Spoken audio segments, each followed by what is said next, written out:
It's Sunday, and what I'd like to do, and what Valerie and I talked about doing, was just me coming on once a week or maybe once every other week and just talking about topics. So I'm not doing any giveaways. I don't have any door prizes. I just want to talk nutrition. It's something that I love. It's something that I'm passionate about. And if y'all know, we've kind of gone through some real transitions at the store where I haven't been able to talk to people, and I haven't been able to, and when I do have time, I'm completely exhausted. So I'm starting to be refreshed. We've got some people working now, taking up some of that slack. Valerie is, she's just doing an amazing job. So we're, Old Paths is really, really, really blessed to have her. So I'm just going to jump in. I'm going to try to keep up with comments if y'all have a comment or a question or something like that. So no draw, and I have my notes, because if y'all have ever heard me talk, if I don't have good notes, I'm all over the place. So I have to have a good set of notes to keep me on track, because I'm a rabbit chaser. And so we're going to stay on track today, because what we're going to be talking about is, in essence, the germ theory versus the terrain theory. And I'm going to get into that a little bit, but you know, here we are. A lot of you are shut in your homes. We're in the middle of a worldwide pandemic. Lots of people are talking about the immune system. Lots of people are coming in and they're wanting something to boost their immune system. And so, you know, I'm already lost. I'm already want to run off, but I'm going to try to stay on my notes. So the thing is that I have people coming in my store who have never set foot in a health food store before. They're coming in, and everybody who works here can attest. I can't keep zinc on the shelf. I can't keep vitamin C on the shelf. I can't keep a lot of our immune boosters on the shelf. You know, now if you go out there and you Google how to boost the immune system, or actually if you Google anything about health, you are going to get 100 different answers. Okay, I've told people, it might be you come in the store and you say, well, I Googled it. You know, the truth is, about any diet, about anything nutrition, you tell me something, I can find 10 websites that are gung-ho for it, and I can find 10 websites that are completely against it. So it's like, what do you believe in the modern world? What do you do with this information? Well, do you know why we're called the Old Paths? So on my own health journey, I was doing the same thing. You know, you Google nutrition, or you Google how to lose weight, or you know, I had gallbladder problems, I had high cholesterol, I had all this stuff. You can find 1,000 answers for everything. We have more knowledge today than we've ever had. But we have more sickness than we ever had. You know, so like pre-1900s, what were people dying of? They were dying of infectious diseases. You know, if you know, get an infection in your body. And I know a little girl we're praying for right now who has sepsis. I mean, that was a death sentence. Now we have hope, because they have ways to deal with infectious diseases. Even with COVID, they have ways to help people through the process. So any virus, anything like that, we've conquered those things, right? But what did they not have back then? They didn't have the chronic diseases that we have. If you've ever been to any of my talks, I call them diseases of choice. They're actually directly related to our lifestyle. Again, you could Google. What are you going to get? If you Google, you're going to get paleo diet for this, and plant-based for this, and low fat, and high fat, and no salt, and low salt, and keto, and you know, it's too much information. And so why are we called the Old Paths? Because we like to turn and look and see what people were doing before all of this information, because you know what? They weren't dying of heart disease. I think back before like in the 1800s, like 1 in 80 people would have cancer. Did you know today it's like 1 in 3? I know I've lost way too many loved ones. I lost my first husband to cancer. Cancer, diabetes, heart disease, all these things. And you know what's sad about our culture is now when we turn this, I just turned 51 years old. We turn these certain ages and we expect to have these diseases. We expect to have our big box of medication, and we expect that, our joints are going to hurt and our bodies are going to hurt. And, I'm just going to tell you that I just don't believe that that's true. Now, that's not to mean that I don't suffer from some of that stuff. I messed up my body for a long time, and all of this that I'm saying is leading up to what I really want to say. So we have all these diseases, and we live in this chronic state of disease, and the thing is that we have so much information, but we have so much sickness. At some point, we have to stop and say, what are we doing? That's why we're called the old paths. We want to see what people were doing. We try to base our info. Now, even Googling what people did a long time ago, you're going to find all sorts of things, right? You're going to pull up Paleolithic people, and they ate this and that, and, whatever. You can pull up different information about that too. So you still have to be discerning no matter what you're pulling up. And so Jeremiah 6:16 says that return to the old paths, because that's where the way is right, and that's where the Lord is going to bless. And so that's what we try to do. Of course, we want it backed by science. We try to listen to studies and look at studies, but always go back to what were they doing before. So today's topic, all of a sudden I've got a flow of people coming in. They want something to boost their immune system. And of course I've tried to supply that. I've tried to keep zinc and vitamin C, and I can hardly keep it on my shelves. And, I'm trying to do the hand sanitizer and have the hand sanitizer. But this is what I want to teach you today, is that we are being fearful of a germ. Okay, it's a germ, it's a virus, right? It's actually little small, like bacteria, like, you've seen the little picture. I think I put one when, to announce my Facebook Live, I put a little picture of a germ, right? We know it's a germ. So what I want to tell you about is a little historical point of view.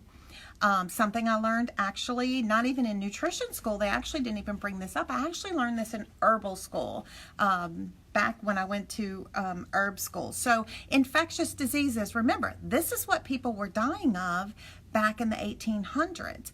But we have scientific information to help us. Okay, we have the vitamin C, we have the zinc. We know these things boost the immune system. Germs are disease-causing organisms. COVID-19, right? It's a germ. It's something that's contagious, and we pass it on from one to another. We can get it from we can get different germs from animals. We can get different germs from our environment. We can pick them up in the soil, or like they're saying, COVID lives on everything forever, or whatever. So that's called the germ theory. And the germ theory is that the germ, it's all about the germ. It's all about that germ that's going to come in and just wipe you out. That's called the germ theory. Now, there was through the ages, there was lots of germ theories. And they kind of, began to, I'm trying to remember the dates because I didn't write them down, but, it's like 1700s. People were really learning about focusing in on what bacteria was, what viruses were. They didn't know what these things were before, right? The only historical, we have Chinese medicine, and we have Hippocrates, who lived back in 400, like around 400 BC, and, at the turn. And they were all about the body. They were all about the body being healthy. They didn't understand germs. They didn't understand viruses. Okay, so from around the 1600s, there was lots of chatter about germs. So it was accepted. The more scientists studied it, the more scientists, began to talk about it. They decided that it's the germ. The germ is bad. Infectious disease, bad. That's the deal, So this is when Big Pharma, as they're affectionately known, Big Pharma comes in, and so they come in with their medications to wipe the germs out. There was a British physician named Edward Jenner, and he was the start of the vaccine. So, of course, if you think the germ is the problem, well, he was learning about the immune system, and came up with the idea that if we inject part of the pathogen into the body will make the antibodies, and they were just beginning to understand all this stuff. And so he actually was the guy who came up with the smallpox vaccine. Okay, and the idea of exposing us to these germs. And so that was like the study of immunology. And that's how it came to start. So, but in the early 1800s, we have a French scientist come along. His name is Louis Pasteur, and I'm sure you know him because he's pasteurization. That's where we get the word pasteurization from. He was actually a French chemist and a scientist and an inventor. Well, he was studying germs, and he had this great idea. Let's just annihilate them. Let's just get rid of them. Let's just wipe them out. This is the best way to deal with germs. Well, that's what pasteurization is, right? They take milk that's alive with good bacteria and enzymes, and they cook it, and they heat it to these high temperatures, and it kills everything. You basically, when you pick up a gallon of milk from the store, it's basically dead. That's what the pasteurization. And now we have organic stuff that comes out, and it's ultra pasteurized, because then they learned that the more dead it was, the longer it stayed on the shelf. So he was a hero, because now people could milk their cows. The milk would last longer. It wasn't growing all the bacteria in it. And so, and Pasteur as well also developed some of the vaccines. So that was the fixation. The fixation was germs are bad, they're evil, they're our enemy. So, but during the late 1800s and into the 1900s, the germ theory took over. Now, if you go back to Hippocrates, I have two quotes from Hippocrates. One of them I'm sure you'll recognize. It's that food is medicine. Okay, so that's Hippocrates. He was one of the founding fathers of medicine. When doctors are licensed or get their credentials, they actually do the Hippocratic Oath. So that's in honor of the father of medicine. Well, he also said natural forces within us are the true healers of disease. So he wasn't about the germs, he was about the terrain, and that's what it is. It's the germ theory versus the terrain theory. Okay, so the germs, they were saying, the bacteria, the virus, etc., our bodies can't overcome them. We have to burn them out. We have to put in chemicals to burn them out or anything like that. So, what is cancer treatment? Cancer treatment just goes in and wipes out everything in the body. That's why right now, if you're doing chemotherapy or radiation with the COVID stuff going around, or just the seasonal flu, for goodness sake, the general seasonal flu is very deadly for a cancer patient because they've been wiped out. I mean, cancer treatment comes in, wipes everything out. And, it's also where the term came from, how we catch a disease. We're going to catch a cold, catch this. That terminology came and started when we thought germs were the enemy of everything. So, bacteria is everywhere. The thing we know now is that not all bacteria is bad. I'm drinking a kombucha. This is loaded with probiotics, which is just good bacteria. I have yogurt. I have kvass. I have other things in my store that are just loaded with the good bacteria. The thing is that somebody else, there were other scientists during Louis Pasteur's time who were dead set against him, didn't think that he had science behind him, and they thought the science was behind them, that the terrain, it was the environment of the pathogen, not the pathogen itself, that determined whether the pathogen was going to cause disease or not. And they insisted that the science backed them up. So it was kind of like a war. It's how your body deals with it, okay, the environment. So one of the people who came against Pasteur, and they were actually rivals, like scientific rivals, back in their day, and I'm going to try to say his name in a French accent. It's Pierre-Jacques-Antoine Béchamp. Okay, so he's a French guy, obviously, but he had a deep understanding of fermentation. Okay, he understood the difference between the good bacteria and the bad bacteria. Pasteur, on the other hand, believed that fermentation was terrible, was bad, even though old paths, right? You look at the traditional use of fermentation in food throughout history, sourdough bread being an example of it. It was always considered good bacteria. So it's the environment of the bacteria that makes the difference, not the germ itself. So guess what science is showing us? Science is showing us that Béchamp was correct and Pasteur was not. It's the environment. It is known that certain bacteria, because remember, some bacteria is good, certain bacteria, COVID-19, will find disease tissue to live and thrive in. Now, this creates a good environment, but it's not an environment that COVID-19 would want to live in. And I'm using that as an example. I'm talking about any type of pathogen, bacteria, yeast, candida, all those things are bacteria. If your body presents a good place for those things to dwell, okay, this is like in direct, this is a fermented drink, direct opposition to candida, right? The bacteria compete against one another. If your body is full of the good bacteria, candida has no place to live. It has no place to thrive because it's going to seek disease tissue to live in. My handwriting's terrible, y'all. I don't know what I was doing. The terrain is everything and the germ is nothing. That was quoted by a scientist named Claude Bernard. Okay, he believed, against Pasteur, that it was all about the body. So germs are only harmful when they're present in an environment that allows them to be harmful.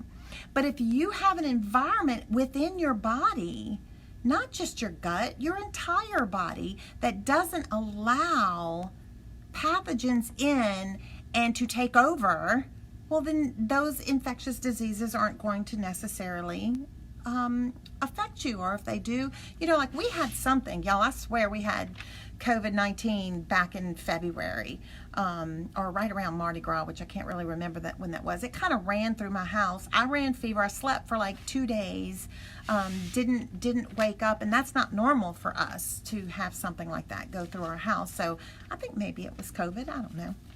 It's just a theory, but it's your immune system. So when your immune system recognizes a pathogen that's not supposed to be there, well, what does it do? It runs fever. It burns it out. We don't need the chemicals to burn out the bacteria. Our bodies do that through fever, through mucus, through coughing, through sniffling. That's getting the pathogens out. That's why I don't recommend stopping the flow of mucus and drain, trying to drain your sinuses and dry them up, because that's how the pathogen, that's how your body, crying, sweating, all those things, even having diarrhea or throwing up, that's a way that your body is taking the pathogens and getting rid of them instead of allowing them to kind of make a home within you. So what's the COVID reaction been? What is the mindset? Well, the mindset is, I just need vitamin C. I just need zinc. Just come and let me buy a bunch of supplements that are not in my budget and try to just keep this thing away from me. But what I hope that you're learning with the information that I'm giving you is that it's not about a supplement. It's not about, I'm not against supplements. Y'all know I've done a teaching before that a supplement is something you bring alongside what you're doing. So you're building your body, you're building your terrain, you're making that healthy. Then you can bring in a little vitamin C and zinc, but you don't have to go crazy because your body's already healthy. You can't come to my store and buy your 5,000 milligrams a day of vitamin C while you're munching on your frozen pizza and cereal and dead milk all day, every day, and really expect that supplement to do anything. It's a supplement. It's something that takes up the slack of what you're already doing. So being overall healthy is the best way to fight COVID-19. It is to eat. I wrote something here. Let's see oh, I lost it. But you know what it is. It's our terrain. It's the nutrients that we take. It's our overall nutritional status. Okay, every function in your body. Me looking at the camera right now requires nutrients. Me speaking, me breathing, me moving, whatever I'm doing, it requires nutrients in order to function. So your overall nutritional status, very, very important. And the other thing is the toxins. We have such a toxic world. You know, even you go buy a loaf of bread and it says gluten-free and this and that, and you think you're doing something healthy for your body, but it's really not. Only whole, complete, real foods the way that God gave them to us is healthy. This is why I love raw milk so much. Now I live in Louisiana. I can't drink raw milk. It's such a shame. And we sell the closest that we can get, lightly pasteurized, non-homogenized. So, you know, it's the best that we can do.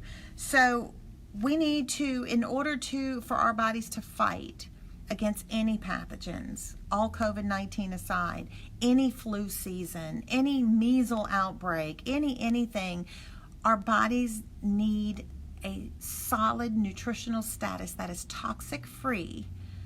Okay, that's important because you're spraying Lysol everywhere and you're cleaning with Clorox right now. Those can be very dangerous because they're very toxic. You know, instead, let's feed our bodies. Let's equip our bodies to fight against pathogens that don't belong within us. So I said all that as a health food store owner. It's not all about the supplements, okay? We have two sides to our store. When you walk in our store, we have the right-hand side that has all the supplements, but we have the left-hand side where we're trying to provide good whole foods. Now, we are small. I have lots of stuff that I end up throwing away because I can't sell it, so we don't sell everything. But, you know, there's other places in Baton Rouge that you can also get good whole foods. And your animals, I mean, it's grass-fed beef, for instance. Grass-fed beef is wonderful, but you better make sure that it's 100% grass-fed, meaning that at the last 2 weeks of their life, they didn't load them down on grains and soy and corn, because then their meat becomes toxic. So, you know, learning those things. This pandemic has woken a lot of people up. We have brand new customers coming in every day who, you know, this has scared them. Well, you know, I want to make a plea, and I don't know, maybe I'm preaching to the choir here, or maybe you could share it with somebody who needs to understand these things. We don't need to wait until we have disease. It's completely ridiculous for us to truck along. And if you've ever seen me talk to in any of my talks, I share the pathway of life, and we're just trucking along. And what are we doing? We're waiting for that time where we're going to have heart disease. My daddy had heart disease, so I'm going to have heart disease. Or, you know, we're just trucking along and just waiting for, you know, we're eating all the garbage, and we're not taking care of ourselves, and then all of a sudden we get a diabetes diagnosis. Well, there's two reactions to that. One, somebody wants to try to turn that diagnosis around, which is a lot harder than if you'd have started 3 years ago. So now you got to turn that around, or they just go the conventional way and just take the medications, which keep the blood sugar down. But guess what? Your blood sugar's down, your disease is still progressing. You still have diabetes. You will still lose the function of your kidneys. You will lose the function of your fingers and your, you know, your eyesight. I mean, diabetes is a ruthless disease, actually. So, you know, let's not wait. Let's not wait. Let's not wait for our children. Let's not just be feeding them all the chicken nuggets and I mean, and you can have that from time to time. I'm not saying you can never have, you know, we have pizza night once a week. So it's not saying that you can't ever have that, but to keep your nutritional status where it belongs. So if I had to tell you two things that I would do for the pandemic, okay, I was going to try to choose three, but I could only choose two. Because I think the two are very, very important. And number one is to get off of sugar. And keep in mind that white flour reacts in the body the exact same way that sugar does. So sugar's a tough one. I mean, that's probably why I just was going to leave it at that. My goodness, if you could just do one thing to keep yourself healthy, stay off the sugar. Sugar depletes your body. It depletes your digestive system. We were talking about that healthy bacterial status. Sugar actually will keep your microbes off, and so that you can't have a good environment in your intestines. So if you have any digestive problems, that's going to be the first place to start. Get rid of that sugar. And so if y'all have any questions, y'all can go ahead and ask some questions, because I'm kind of towards the end. I didn't know if y'all just had a statement or something you want to talk about or something like that. But the second thing that I would highly recommend, and as I was praying this morning, and somebody sent me a message from a local pastor that I listened to, and I was so encouraged. That's our stress levels. Right now, there's a lot of fear. There's a lot of fear in a lot of people for a lot of different reasons. One is economic fear. Our suicide rates are raising, right? People are losing their businesses. They've lost their jobs. They don't know how they're going to make next month's rent, and that's a horrible feeling. So we've got fear of the virus. We have people literally afraid for their lives, for the lives of their grandchildren. Perhaps their health is bad. Remember that it's something like 95% of those who die of COVID-19 have underlying health issues. That's the germ looking for disease tissue to thrive in.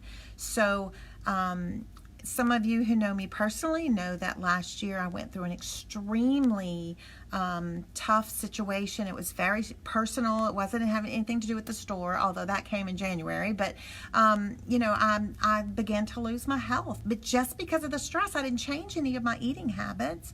It was just because of the stress, just because of the heavy emotions that were involved in the situation. So the heavy emotions involved in COVID, we're pitted neighbor against neighbor, right?